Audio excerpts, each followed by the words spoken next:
Magandang araw sa inyo lahat mga idol. Ngayon ay magkakabit tayo ng doorknob. Yan, guguhitin na natin. Magkakabitan natin ng lock. Ayan, para sakto sa butas. Dahil bubutasan natin yan dun sa hamba. So, ito na. Yan, dito sa likod may guhit na din. Yan, kaya bubutasan natin dun sa gitna. Ito lang mga idol, yung pagkabit ng lock, ng hawakan. Yan. Bubutasan natin dito mga idol. Yan, sa may bilog. Ito mga idol, nabili kong doorknob, kompleto na siya. Yan, yung lock. Saka tatlong susi. Yan, isang seat na yan. Lotus yan mga idol. Kakabit na natin. Ito nga palang gagamitin natin. Martilyo, tigib, dalawang screw, isang positive, negative. Ito ay kakabit na natin. Ito yung susi niya. Yan. Kompleto mga idol. Bubutasan nga natin dito sa paglalagyan itong niya. Yung lock niya. Yan, pag ganito ang paglagay. Yan. Bubutasan natin mga idol. Kasi kung hindi bubutasan, nakaangat kasi yan pag hindi nakalubog yung yung lock, pangit. Kaya tara, butasan muna natin. Ito mga idol, butasan na natin. Yan, para sa lagayan ng lock. Yan, dito lang banda. Kailangan sakto yung paglagay.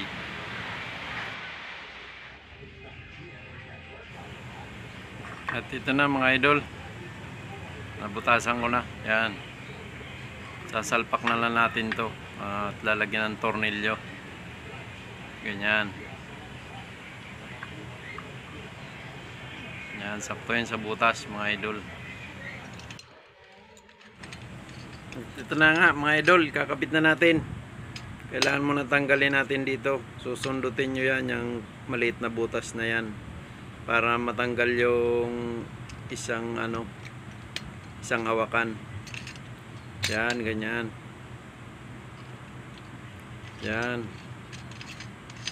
Tapos iikutin natin.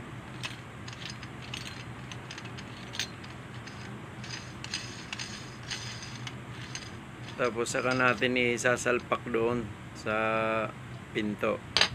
Yan, ganito. May dalawang tornilyohan yan mga idol. Tapos ito ganyan. Yan, sasalpak na natin. Sakto lang sa butas mga idol. Yan, ganito. Pero hindi pa yan, kasi uunahin muna natin yung lock bago natin ilagay yan. Ito mga idol, yung unahin muna natin. Yan. Para makashoot yung doon, yung groove dyan sa dalawa na yan. Tatanggalin ko nga muna pala. At ito yung iuuna natin. Yan, ganitong paglagay. Kailangan nakasakto yung groove niya doon sa sa loob.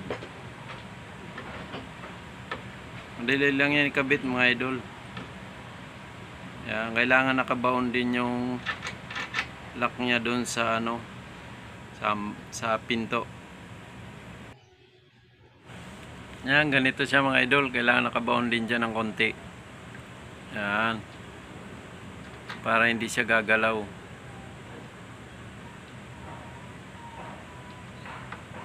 Yan, dyan natin ginamit yung tigib. Yan, saktong sakto.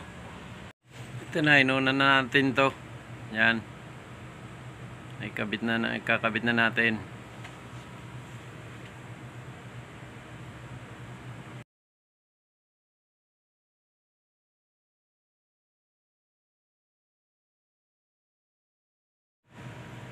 Yan, ito na. Kabit na natin. Tapos iuna natin yung lock. Sasalpak na lang natin. Okay. Kabit nito mga idol, kailangan magtama yung dalawang gatla niya dito. Yan. Yan. Para yun ang mag-iila. Yan. Tapos sasalpak natin. Kailangan magtama yan doon sa butas. Kailangan mag-shoot siya. Yung dalawa yun mga idol.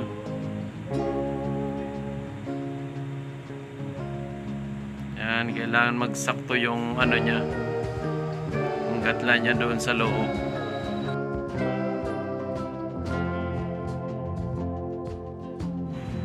So ayan mga idol, okay na. I-fix na natin.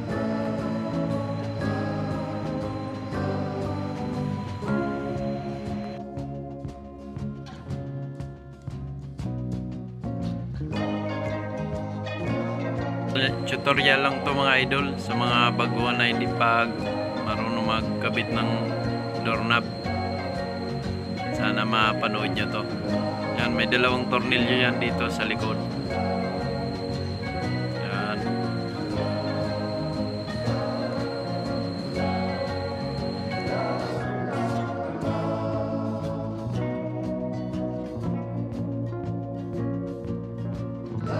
So okay na mga idol, kakabit na natin tong cover nya.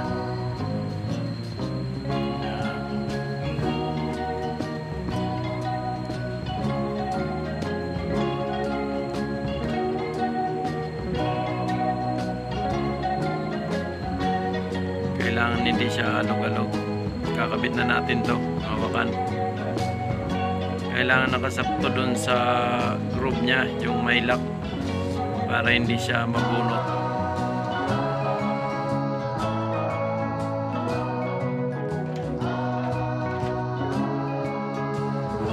So yun na nga mga idol, natapos na natin. So okay na. Yan. So matigas yan. Saktong sakto. Lumalagatok siya. So ayan. So di ko pa pala nailagay yung salpakan doon mga idol. Pero okay na to. Mga idol. Sasakto ko na lang, di ko lang natornilyoan.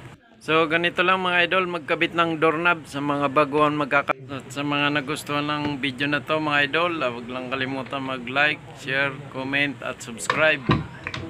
Maraming salamat sa panonood mga idol. Ito, lola, susubukan natin. Yan, ito yung susi niya. Yan. Okay na mga idol. Maraming salamat sa panonood. Shout out sa mga lahat ng subscriber ko. Maraming salamat sa suporta mga idol. Ingat-ingat.